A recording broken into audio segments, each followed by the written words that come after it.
The Chupacabra is a menacing, ravenous creature usually seen in the southern United States and Mexico, feeding on cattle before running off in the night. But as you're about to see, some very unlucky people have encountered this creature close up. Enjoy these real-life encounters with the Chupacabra.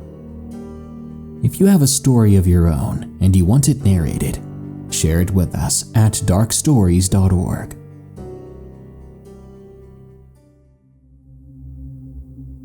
Beast on a Louisiana farm, from Ryan 101. It was 21 years ago.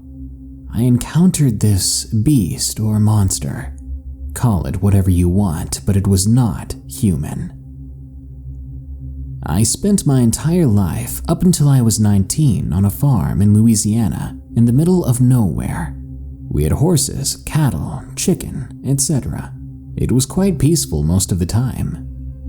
My father had recently twisted his ankle while trying to break in a horse. I ended up breaking her myself and she became mine. About 2 weeks later, things started to happen. We would hear the cattle panic coming from the field.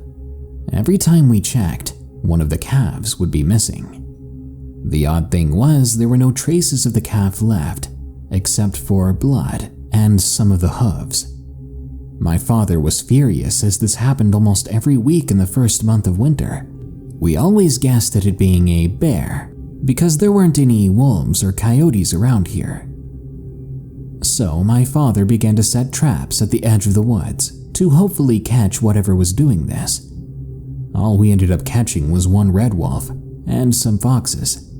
But one of the openings to one of the trails me and my father usually go horseback riding on had 2 traps, both of which didn't catch anything, but ended up bent out of shape with a thick, smelly black fur and blood on it. My father immediately thought of a black bear doing this, but how could a black bear do this to a bear trap? The following day, we went to my uncle's house to pick up my dog Max. I've had him since he was a puppy, and he was the most loyal animal I have ever owned. After the long drive home, I decided to play around with the dog. We played fetch. He followed me around on the horse. Then we sat under the old oak tree on the side of the barn. As I was enjoying the nature and beginning to doze off, Max suddenly perked up. His gaze was fixated on the opening of the woods.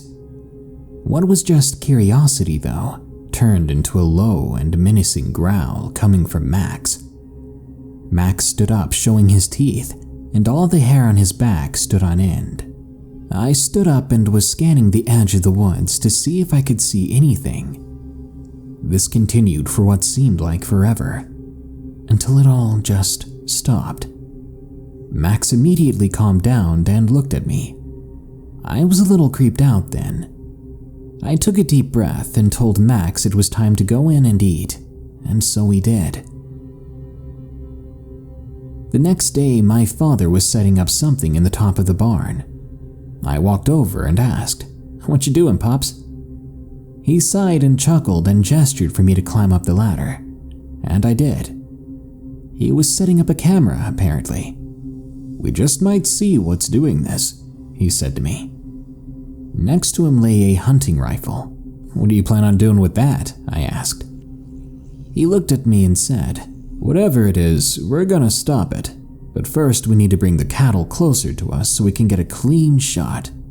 So my entire afternoon had been used helping my dad move the cattle closer and in better view of the barn. That night, my father set out in the blistering cold, waiting for something to happen. Max was inside the barn, below us, probably sleeping in the hay. A few hours passed and nothing happened.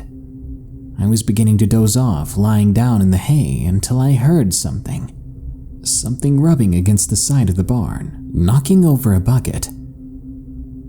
I jumped up when I heard this, and so did my dad. He slowly peeked out the window before saying, "Oh my God," under his breath. I did the same, looking out the window, and saw what he was looking at. It was a massive creature on all fours, crouching behind a tree, the same one I usually sit under. My father aimed his loaded rifle at it. I could see him slowly pulling the trigger before Max began to growl and bark at the thing. Whatever it was, it spun around quickly and fixed its sight on us. Its dark yellow eyes are forever burned in my mind. Then it began to growl, which I could feel from it being about 30 yards away. I began to panic inside of my head as I saw it get closer and ready to pounce. The growling from both my dog and this creature were shut out as I heard the sound of my father's rifle fire. The creature roared in what appeared to be pain as my father grabbed me and pulled me down the ladder. I called for Max, who ran up behind me and followed me and my father to the house. When we got inside, before closing the door, I looked behind me. I wish I hadn't. I saw what seemed like a couple 100 pounds rushing towards me. I could feel every step it made as it sprinted at us. It was about 50 yards away when I realized that its left eye was bleeding. My father pulled me through the doorway, closing the door, then managing to lock all 3 locks on it. We ran around locking everything so that nothing could get inside. Then we hid in the family room, which was in the middle of the house. It had windows but no doors. Max ran around the house barking and growling at the thing as it seemed to try every entrance to the home. At one point we heard pounding on the front door, but it stopped when Max started barking at it. My father and I waited until midday to check and see if it was still there, and to our relief, it was gone. But it had left a mess in its wake. 2 of our horses were dead, and the rest had escaped into the pasture. The spot in which we were waiting for the thing to appear was destroyed as well, and so was the camera. My father slowly fixed the barn up, and we never had a problem with the thing again. I eventually moved out when I turned 19, moving in with my girlfriend. I'm married now, and we eventually moved back onto that farm. My father, now older, looks as if he hasn't changed a day, except for a few gray hairs, and he recently told me that he had never seen the thing again, which made me happy, so maybe I can raise my son on the same farm in safety. Although everything is calm again, my father seems to be obsessed with it. He even confessed to trying to find the eye that he had shot out of the creature. He wants to see it again, but I definitely feel the opposite.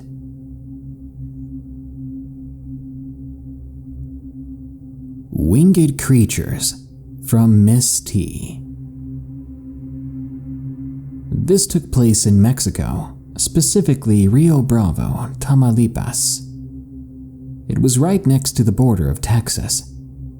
I was about 5 years old then. It was nighttime and my dad had gotten home from work. We all headed outside and he brought along with him this huge searchlight.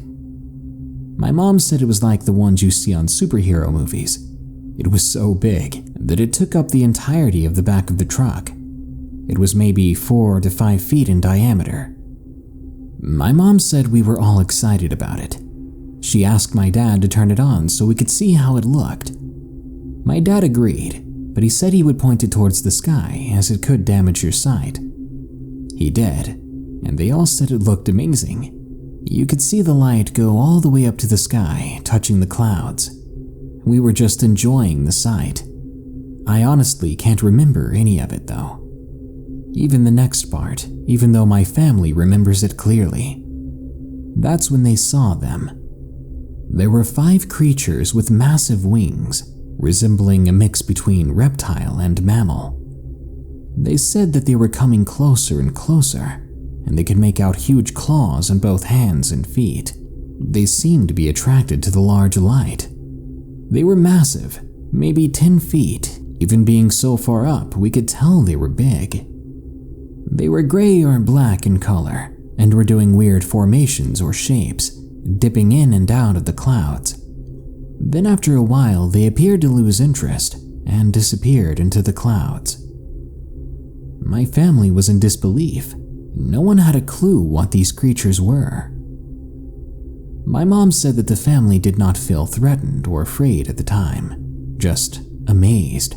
My parents have never been the kind of people to make up lies or stories, and when they tell this story, they always have an expression of seriousness. I can do nothing but believe it and feel a bit creeped out. Winged Horror from Anonymous.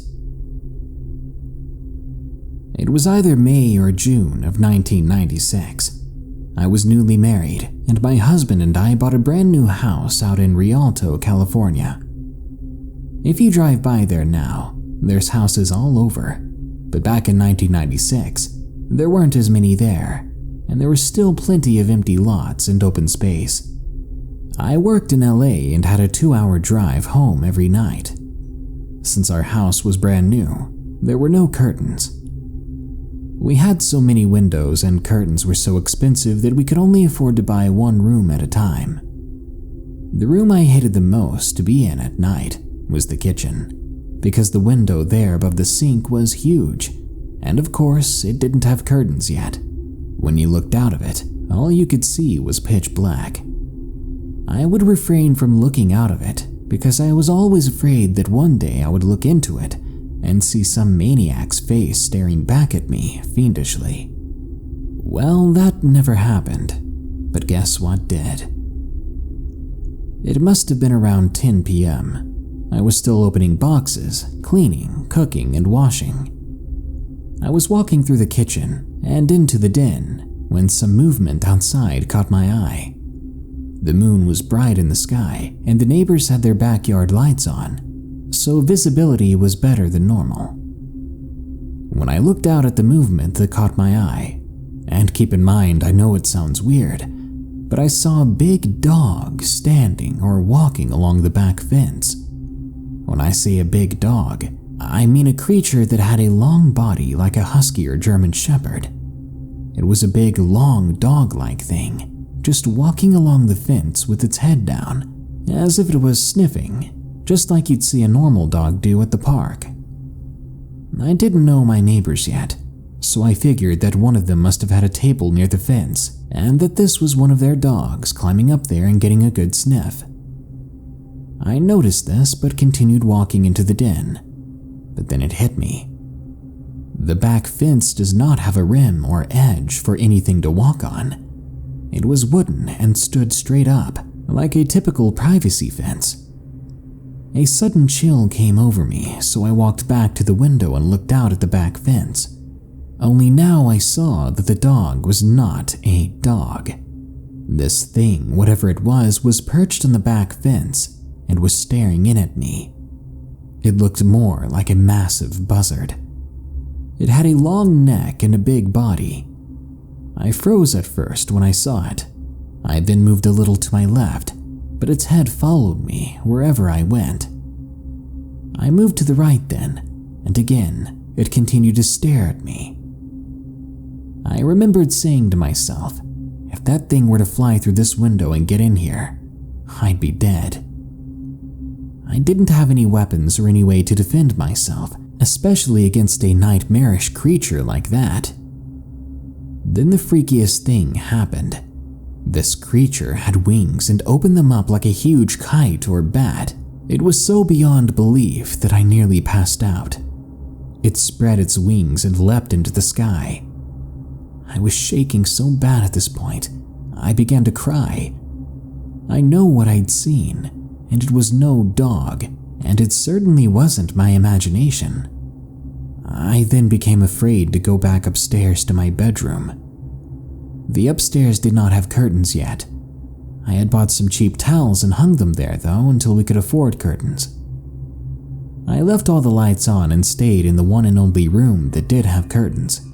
It was the small bedroom my stepson would be staying in. I waited for my husband to get home from work. He worked a swing shift and didn't get home until 1 a.m., often later than that. For those of you who might know the area, I lived on Via Verde Street, just off the 15 freeway before you go into the mountains and out to Vegas. I forget the name of the exit, but it was the one after Baseline. At the time, the whole Chupacabra craze was starting in Puerto Rico, and I truly, honestly believed that what I saw on that fence was a chupacabra. What else has wings, resembles a dog's body, and has a long neck? As it was so dark though, I couldn't tell if the creature had feathers, fur, or scales. All I could tell was that its body was big and black. I still remember this as if it were yesterday, and it makes me tear up from shock.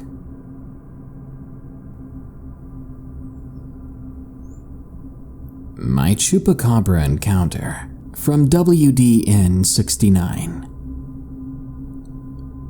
I was 8 years old and was going to Mexico to visit my parents. We had a great time. I ended up seeing the Aztec ruins and some of the tropical waters. My grandma took me to a little house that she grew up in when she was a child. It was almost ancient and felt like it would collapse at any moment. We finished the day by staying overnight in a cabin, setting up a campfire and eating some s'mores. My grandparents and my brothers were telling some Mexican urban legends. They mentioned La Llorona, El Cocoy, and La Lechuza. They then brought up the Chupacabra, which my parents had always told me about since I was little. I woke up in the middle of the night that night. I had heard a strange noise outside, so I stupidly looked out the window. I couldn't remember much, but I saw a weird, skinny, hairless creature standing outside. I freaked out and quickly hid under the blankets. I heard scratching noises all night and couldn't sleep. When it was morning, I woke up and went outside. I went to that tree where I'd seen that creature and saw claw marks scratched into it. My brothers had seen it as well, and they'd also smelled something horrible there. We found a dead deer with 2 puncture marks on its stomach. I didn't know what was going on, but my brothers had an idea. "It's the Chupacabra," they said. We came across another carcass, and it had the same sort of puncture marks on it. My brothers were really creeped out, and we decided to get the heck out of there. We didn't tell our grandparents and acted like it never happened. 3 years passed, and now I was 11 years old.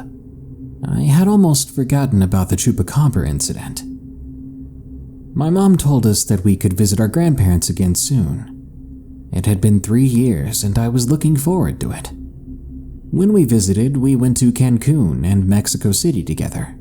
And for old time's sake, we ended up going to the same cabin that I'd gone to 3 years ago.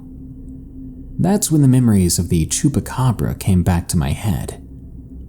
That night, I was awakened, like all those years ago, to a scratching sound. In my head, I knew it was the Chupacabra. I looked out the window, but this time I didn't see anything. I soon gave up and tried to go to sleep. I was awakened again by twigs snapping outside. It was loud, so it must have been close. Slowly, I peered out the window, and I saw it. That hairless, thin creature. It saw me looking at it and quickly ran away, never coming back to the cabin. After the sun rose, I noticed that the window had some claw marks on it. After breakfast, I went outside and saw broken twigs and sticks. Oddly, there weren't any footprints left by it. I returned to that tree that I'd seen 3 years ago. There were more fresh claw marks there. And yet another deer carcass. My cousin was dumb and wanted to bag himself a Chupacabra, according to him. He disappeared into the woods alone with a blade. A couple of hours later, he came back. His face seemed pale. "What happened?" I asked. Then he lifted up his arm, revealing a huge claw mark, followed by 2 red dots on his back, resembling almost perfectly the 2 punctures that I'd seen on the deer. To this day, my cousin still won't tell us what happened or what he saw. I'm just glad that he came back okay. I'm not planning to go back to Mexico just to see that Chupacabra again. If I do, we'll be far away from that cabin, and we'll be enjoying our family this time. I don't want to become its dinner. The Pacer of Texas, from CSP 202. Growing up, every holiday my family would tell stories of the creatures they'd seen. Things like Chupacabra, giant birds, and whatnot. But there was one story that they always bring up, the one that they'd all seen. They call it the Pacer. How they described it, it was a fast four-legged beast as big as a cow, and with the velocity of a tiger. And honestly, I was scared to ever see this thing myself, but the adventurous side of me was very curious to see this so-called Pacer. Little did I know that one night I would finally come face to face with this creature. One morning I was awakened by my grandpa, who told me to come outside, and what I saw was gruesome. Something was dead. As I got closer, I saw that it was one of the cats. I was speechless. My grandpa told me that it may have been a local tomcat who did this, or maybe it was a bobcat or something like that. So he told me that I had to take care of it. I planned on doing so that night. My little cousin was staying with us that day, and he knew I was going to get that cat that had done it. He asked me if he could join in, so I said sure. When I departed, I brought a flashlight with me, as well as my trusty 410 with 5 slugs. So we waited and waited, my cousin and I making small talk, catching up on things, until we suddenly heard a noise. There was something large moving in the bushes. It sounded big enough to be a cow, but when my cousin shone the light in that area, I saw something that I won't soon forget. It was massive, standing on 4 legs. Its body was extremely muscular. It was covered in dark brown fur with long ears sticking up, pointing at us. Its neck was especially long as well, with hair running down the top of its back. The head had deep scars with a mouth like a wolf's, if not bigger. The teeth were like the size of small knives. They were yellowish and jagged. The eyes were burning red and looked more like a snake's eyes. The thing stared at us, and we stared back. I felt like I couldn't move, like if I did, I would die. I told my cousin to get behind me. I gave him my knife and told him to walk slowly back to the house. As he did, I loaded a slug into the 410, keeping the flashlight gleaming on its face. It started to growl and snarl, and I swear it was getting closer to us. I did what I had to do, aiming at it and firing. Afraid that I would miss the opportunity to escape, I immediately turned and ran. I never saw if I hurt the beast. I was more concerned with surviving. Back at the house, I told my grandpa about the beast. He admitted that it was probably the Pacer. He told me that it wasn't safe to go out at night at the time, so I'd have to stay indoors at night for the time being. I think my cousin and I got lucky, because they call it the Pacer because of how fast the thing is.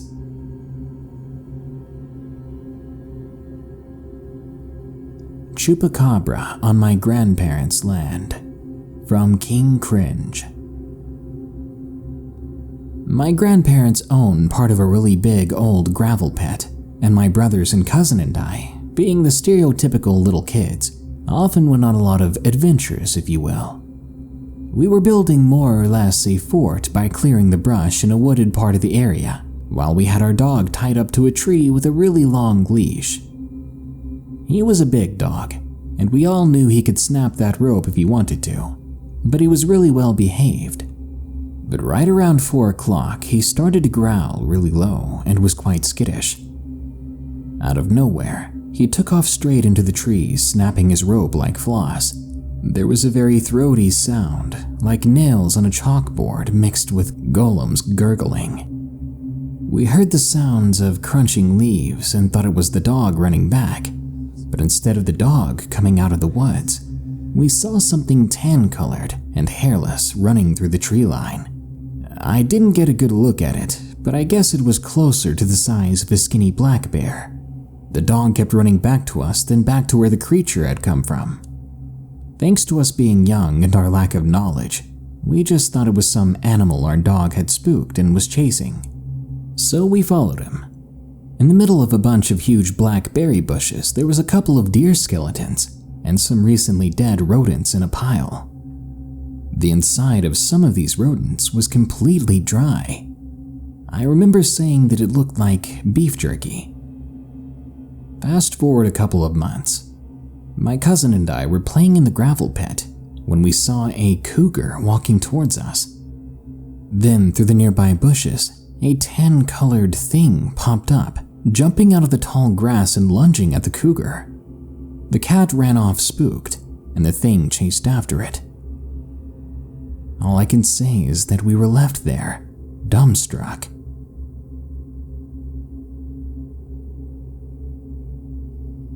Beware the Chupacabra. It can lurk anywhere. In the city, in the woods, just outside your home in the middle of the night, looking for a way inside. If you're not careful, if you leave a window open or a door ajar, you may just wake up to find that your kids were drained of all their life. Good night. If you enjoyed this episode of Darkness Prevails, be sure to like, share, comment, and subscribe. If you have your own story that you'd like narrated, share it with us at darkstories.org. If you want to support the show, check the links below to donate to my Patreon or shop my merchandise. Now, as usual, here are my 5 favorite early comments from the previous full episode about 10 Deep Woods horror stories. Lane Coleman says, the Deep Woods. Always a nice place because if you're deep enough, no one will hear you scream. Of course, that's why criminals dump bodies there. You've got it all figured out, Lane. Amy Alat says, you're lucky you have such a good voice. Well, I don't think I really have that great of a voice. Editing does a lot of it, but thank you. The Doomslayer, where's the next Wendigo story? I'm pretty sure there was at least one Wendigo story in that video, so patience, my friend. Blood Griffin says, let's go on an adventure in the woods, Darkness. I bet we'll find some interesting things ourselves. Yeah, and I bet only one of us will come out. And David Vasquez says, I just finished fighting a sheep squatch in Fallout 76. Oh great, another thing I need to Google. I never played Fallout 76, but I'm all for checking out a sheep squatch. Well, that brings us to the end of this Darkness Prevails episode. But don't you worry, more scary stories are on the way soon, so stay tuned.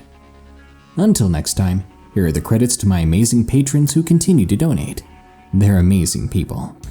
Remember, stay safe out there and stay creepy, because this world is a strange one.